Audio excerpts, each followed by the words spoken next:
Aquarius.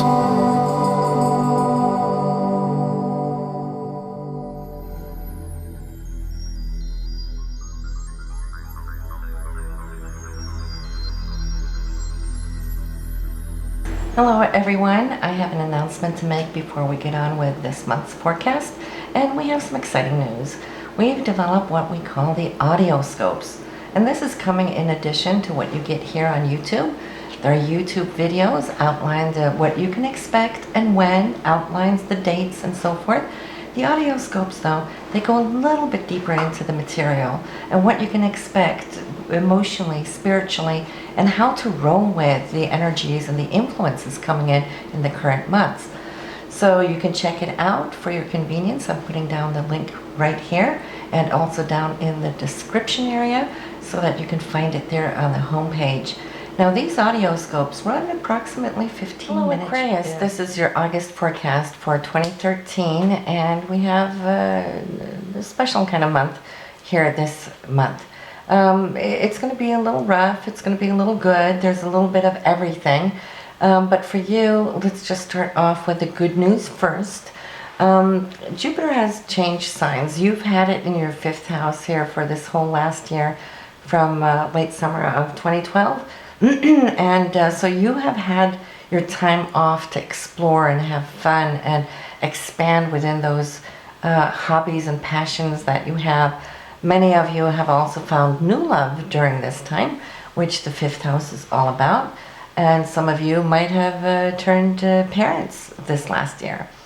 So now it's all about Jupiter moving into more of the day-to-day routines, getting back into the normal groove of life. This last year is the fun ride, like the Wheel of Fortune, okay, which happens once every 12 years. So you've just completed that just now, okay? So now you're going to start this new 12-year cycle until you get that again. How is it when Jupiter starts on daily routines again? It's different, put it that way, and you will feel it. But it's still good though, because no matter what, we still have our daily routines, right?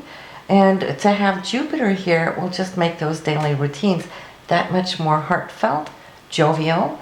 You know, Jupiter is the giver of great abundance. So you will be loving what is going on here now in the way that you can nurture, because it's in the sign of Cancer.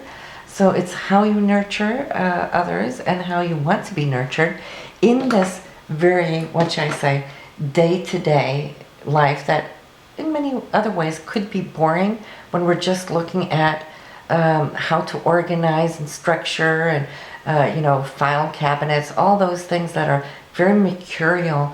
It's the house of Virgo that analyzes and structures and cleans, so those things, it's like you're going to have a better buzz, put it that way. Jupiter is going to make it fun. You might put the music on while you do housework and dance as you do it. Whatever the deal is, you'll know and you'll see how your days can be pretty awesome. You have Mercury has been here a couple of months. It's been moving really slow because it retrograded there. So we lost, several weeks.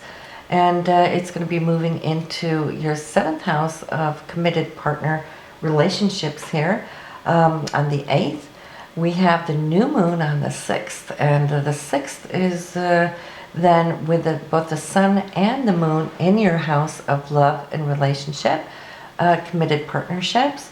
So it will be a really nice month for you in that respect. Maybe spending some more time together, sharing, giving, listening to one another, playfully so, because you Aquarians have Leo on your 7th house cusp and in that house, and Leo is really heartfelt. You're going to feel this month, Aquarius, and this is what you're going to be giving to your partner. So I think your partner will be really pleased for it, and especially because Venus is touring your 8th house, which is the house of Scorpio, so you may be feeling romantically that much more, should I say, wanting to share intimately. And in that, we don't just mean the sexual or the physical side, but intimately within spirit, going deep, bonding together. So, as far as talking about romance here for August, you guys are going to do pretty good, because all levels seems to be covered here.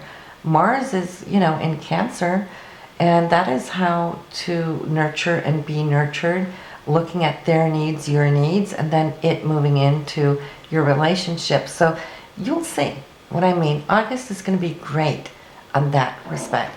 And this is just talking about the planets and the signs and the houses. We haven't put them together yet in the aspects that they're going to create. And we do have a couple of dates where somebody's going to be feeling that their feathers may be a little ruffled. But let's start out then. Top of the month, Venus and Mars are sextile, so they're happy, they're romantic, they're hand in hand doing the dance.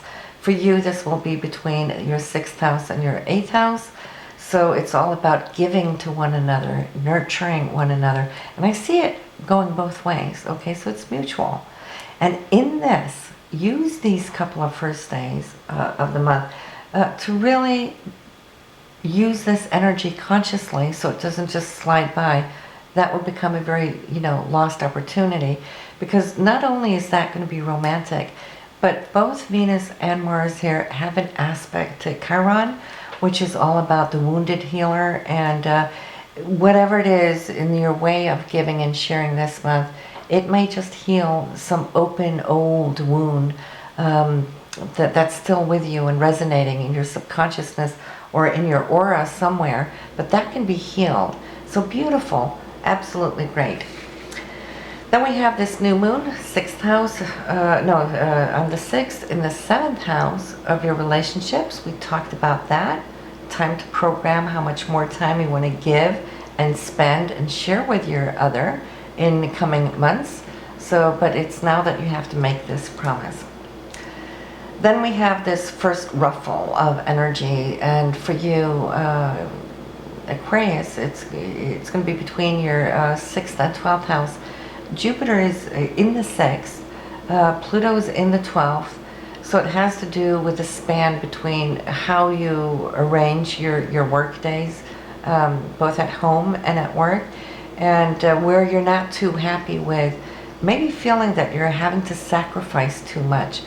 Pluto's over there in the 12th house, and Jupiter just wants to have fun, it wants to expand, it wants to be jovial, it's always optimistic, so you're bringing this joy in, but then there's somebody somewhere not too happy with you having a little bit too much fun at it. So there might be a confrontation coming up on those values here on this day, and this is on the 7th, okay? So you're going to have to work through this. Because it's going to linger a little bit, and I see how you trying to make a stance to justify, and it's between your 6th house and your 10th house. So you're wanting more space, you're wanting more freedom from slavery at home, if I can call it that. That's not nice to say, but if you've had too much at home to do, too much at work to do, and you've been trying to balance both those areas, well, your Pluto that's been laying here subconsciously for a while might just rise up and say, you know what, you need to take more responsibility. You need to help me here at home, or vice versa.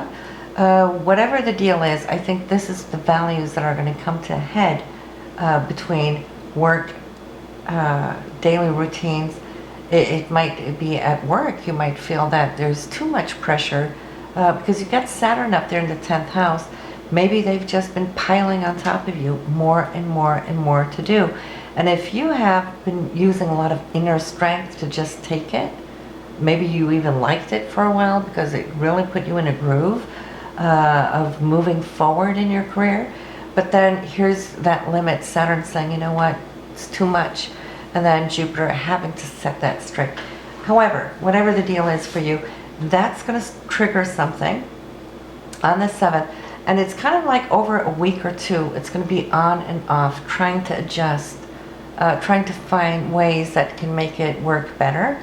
I see you coming with a pretty good solution on the 14th. And this is after a very strict communication on the 11th. Then I see it kind of being put out there, tested, to be tried. Uranus is there, so it's more like trying a new direction, coming up with, maybe if this is work related, they haven't done it that way before, and maybe through your suggestion they might have to think in new ways and see if it can be done. So it's going to be tested there. And stay strong though, because you are on a very good roll, Aquarius. This isn't as much, I feel, your transits, even though it is, but it's more like for you, this is going to be a lot of external situations coming in, and then you're going to have to stand up to implement, integrate, and merge these energies. We talk a little bit more about this on the audio scopes, how to work with these. Here we're going to be outlining the dates. We do have the 24th coming in, where Venus and Pluto. Venus rules money, it rules love. Pluto is a point of transformation, and Venus and Pluto, they're just not too happy that day. And I see there's going to be a reaction because Mercury and the Sun is going to have a little feistiness to it on this day. And then of course, you know, both the Sun and Mercury is in the sign of Leo. It's a fire sign. You're going to react over these values. If somebody is going to minimize something, you will react. If you have been anticipating getting something, it's not coming through. This Pluto really wants to set it straight, and this is going to be between your 12th and 9th house, so you might have to fight for it, so to speak. And in that case, well, Pluto's quite fiery in itself, wanting to hang on to what it feels is yours, which it owes, so to speak. So here, 23rd, 24th, not too good of a day. The 25th, there's a huge misunderstanding with Mercury and Neptune. Maybe something being promised and said in one way, which is actually not the way it was said. That miscommunication will be settled on the 26th. So, and then you're going to have to redo something here with your finances on the 27th. So as you can see, there's a whole week from the 20th to the 27th.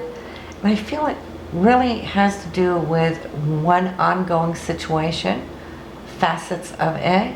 It could be other situations coming in simultaneously to fill out these aspects. But I see the best day to really talk things through, to get back on the same page from these miscommunications would be on the 26th. Mercury then for you will be in Virgo. It will be in the 8th house. So your focus and your intensity will be clear and alert and there. And then of course Saturn here will be with you in the 10th house. And Saturn rules the 10th house, and it's in the sign of Scorpio. So if there's a lot going on, if you can, wait to the 26th, because you are so aligned to come through very clear cut, straight to the core. Very logical too, you know, with anything that needs to be explained, both on the conscious line or whatever's laying behind as well. You will make so much sense that you're ending up being quite proud of yourself, Aquarius, the way you've dealt with this.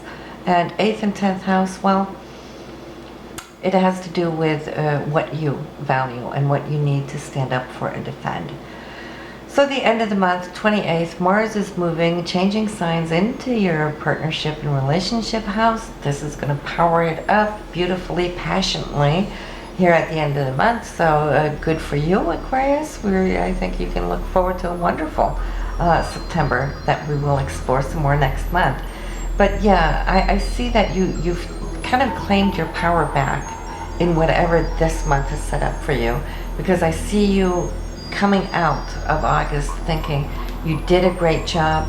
The Sun and Saturn, this is between the 8th house and the 10th house, so it's your own sense of authority, where you have intently stood your grounds and gained respect from it. See, so this is the feedback that you're going to get that made it all worthwhile. And then we have Mercury and Jupiter really smiling, sending you off on a good note on the 30th with some good news. Okay, so you might have finally broken through and be able to harvest what it is you defended there. So this is pretty much what we have in our video scope. Our audio scope will reflect more how to work with these energies and what more you can expect emotionally, spiritually as well from this. So as always, good to talk to you, Aquarius, and do listen to your moon sign and your rising sign, and definitely that of your partner, so you know what's going on with him or her this month. Take care now. See you next month.